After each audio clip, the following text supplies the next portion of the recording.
changing your life one story at a time. This is the Chicken Soup for the Soul podcast with Editor-in-Chief Amy Newmark. Hey, it's Amy Newmark with your daily dose of Chicken Soup for the Soul inspiration to make you simply happy. It's Wow Wednesday, and today I'm going to talk about cats and how they just seem to know some things. The first story is from a book called, appropriately, Chicken Soup for the Soul. I Can't Believe My Cat Did That. In this story, Lisa Wolf tells us that her cat, named Mars, had been with her for 3 years before he ever tried to sit in her lap. But when he started doing it, he was pretty frantic about it. Why? Because Lisa was pregnant.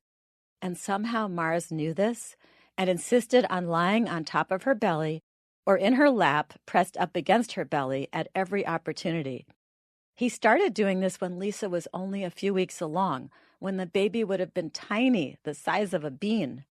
Mars would also go crazy if Lisa had something else in her lap, such as a book or a pillow. He would paw at whatever obstacle was there until Lisa moved it out of the way. As the pregnancy progressed, Mars would be sitting on Lisa's belly when her baby kicked, and he would just dig in his claws to maintain his balance on the belly. Lisa says that Mars didn't give up his job as baby warmer until the day the baby was born.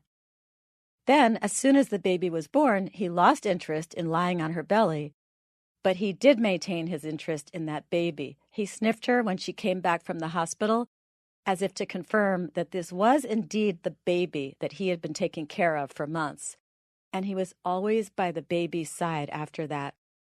Lisa says that in all her daughter's baby pictures, you can see some evidence of Mars being close by, a bit of his tail or his paw in the corner of every photo. A year and a half after the baby was born, Lisa didn't need a test to know she was pregnant again, because all of a sudden, Mars resumed his perch on her belly. He knew she was pregnant before she knew. And there he stayed, doing his duty as a baby warmer until that second baby was born too, as if he was a bird sitting on an egg. And that's why Lisa's story is called Mars Hatched My Babies. Now, Joe Atwater tells us about another cat that knew a thing or two about babies in a story that we published in another best-selling cat book, Chicken Soup for the Soul, What I Learned from the Cat. Joe says that he had never been a cat person himself, but he married a woman who had a beloved cat named Benny. Joe just tolerated Benny. He didn't pay much attention to him, and Benny seemed to just tolerate him too. He was much friendlier toward other people, other family members and guests, than he was toward Joe. Joe's wife said this was because the cat knew that Joe wished he were a dog. But Joe laughed that off, saying there was no way a cat had enough intelligence or intuition to know that. Then Joe and his wife had a baby. The baby cried a lot. He was really colicky. The cat would stand there watching over the baby, sometimes making a weird guttural mewing sound that Joe actually found a bit threatening. He was worried. He thought the cat would find the baby's constant crying annoying and do something to him, or at least wake him up with his weird cat noises when he did go to sleep. Benny continued acting weird when the baby cried, pacing the floor and making wailing noises, and also looking up at Joe and his wife with wide eyes that seemed to be asking them something, telling them that they needed to do something.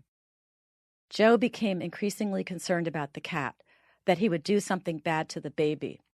When the baby would wake up screaming and Joe would rush in, he would find Benny the cat already at the bassinet, staring intently at the baby.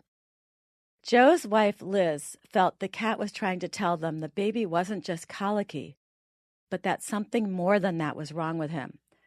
Joe didn't believe it, though, but Liz was increasingly sure that the doctor was wrong, that there was something more than colic at work here. She decided that the cat was probably sensing something that the doctor had missed, and she brought the baby back to the doctor and insisted he reevaluate his diagnosis. It turned out that the baby had a blockage in his intestines and he needed surgery. While the baby was in the hospital, Benny the cat spent a lot of time staring into the empty bassinet, And Joe had to admit that the cat appeared to miss the baby, although Joe wasn't ready to admit that the cat had probably saved the baby's life. Over time, Joe admitted that just maybe the cat should get the credit. And when he finally came around to that way of thinking, guess what happened? The cat started playing with him and climbing into his lap. Joe had finally become a cat person, and Benny knew it. I'm Amy Newmark. Thank you for listening to the Chicken Soup for the Soul podcast, and please remember to share it with your friends and family. Show them how to listen to podcasts. I just read recently that way under 20% of Americans have ever listened to a podcast, and they have no idea that it's easy.